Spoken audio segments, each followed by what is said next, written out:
Hi guys, welcome back to my channel. My name is Radhika and today we are going to solve another problem of lead code. Now we have solved many problems from dynamic programming and काफी time से we are solving dynamic programming problems.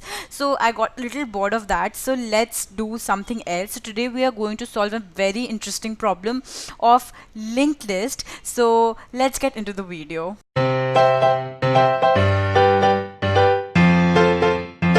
Let me quickly explain to you what the problem is. So if we are given a linked list and we have to reorder it. How we have to reorder? We have to link the first element to the last element, and then that last element should point to the second element, and like so. Like if there is 1 2 3 4 5, then the ordering should be 1 5 2 4 3. Matlab this one will start pointing to 5, then this 5 is going to point to 2, then 2 will point to 4, then 4 will point to 3.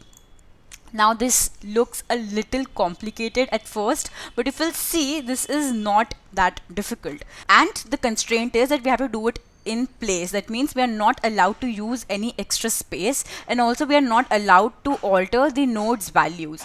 That means that we have to reverse the links that we have. Whatever we want to do, we have to do with this links, and we cannot do anything to the values.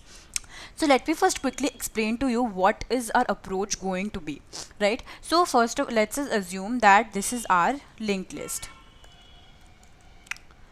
What we are going to do is we have to reverse the links in such a way that my first pointer is like first node is pointing to the last element, my second element is pointing to the second last element.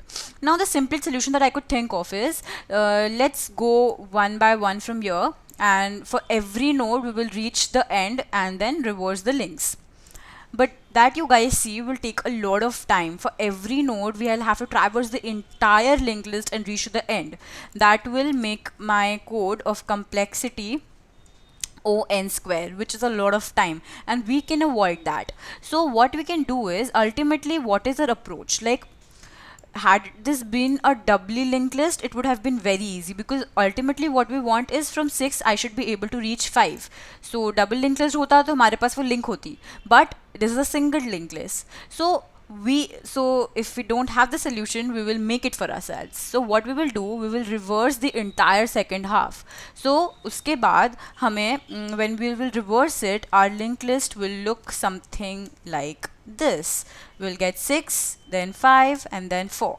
So if the linked list looks like this, then it will be very simple for us. We'll place two pointers, one here at 1 and second at 6, and we will reverse the links. I mean, we will do the links as they have to be in our modified linked list, and we'll just move ahead in 2 and 5, and that will make our task easy. We will be able to do it in one pass.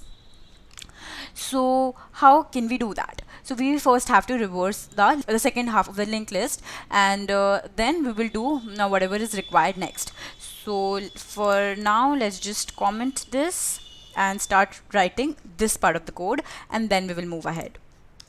So now to reverse the linked list from the second half, we first have to get the middle element. Now there are a lot of ways to do that. I will use the slow and fast pointer method. If you don't know what that is, you should go and check that out, because this is again a really important question to find the middle element.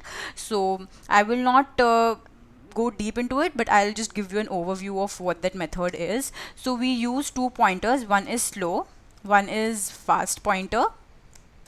Both start from the same place. It's just what will happen if one is going to, like, one will go one step ahead, then the other one will go 2 steps ahead, and in that way, when the faster one reaches the end of the linked list, the slower one reaches the middle of the linked list. So what we do is we check that if fast is on the last element or on the second last element. In both the cases, we have reached the middle element, and we will stop this loop. Until then, we will just make our pointers move forward slow by 1 step and fast pointer by 2 steps. Okay, fast, next, and next. Okay, so by the end of this loop, what is going to happen? Okay, let's just keep it like this, colorful. So by the end of this loop, what will happen is the slow will be pointing to 3 and the fast pointer will be pointing to 5. So what we want is, we want to make use of the slow pointer because we want to reverse our linked list from this position, like after from which the slow is pointing to. So what we are going to do is, we are going to reverse the slow next, like we have to send head of the linked list that we want to reverse. So we are going to do that, and what we want is, we also want this function to know that after the reversal of the linked list, my new head is, so that this reverse function is going to return, and we will store that in another pointer, say end. Okay, fine. Let's just quickly write this reverse function. Now I have another video on how to reverse a linked list. If you want to understand how this exactly happens, you should go and check that out. I'm not going to explain that here. That will be flashing in the screen somewhere here, so you should go and check that out. Let me just quickly write the code to reverse the linked list.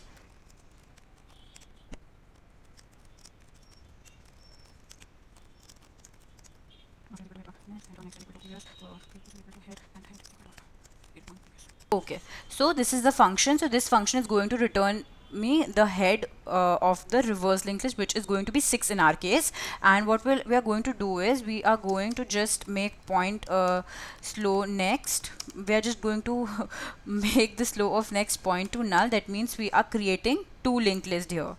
So one is going to be this one, and the other one is going to be this one, right? Now why do we do this? Because ultimately what we want is, we want to change the links, right? So what we are going to do is, we are going to take two pointers, one which is going to traverse the first linked list and the other pointer which is going to traverse the second linked list. Now to traverse from first linked list, we have already one pointer which is head, which is pointing to 1 right now, and the other one is end, which is pointing to the second linked list head, which is 6, right? So we are going to traverse this one by one and just to keep switching the links.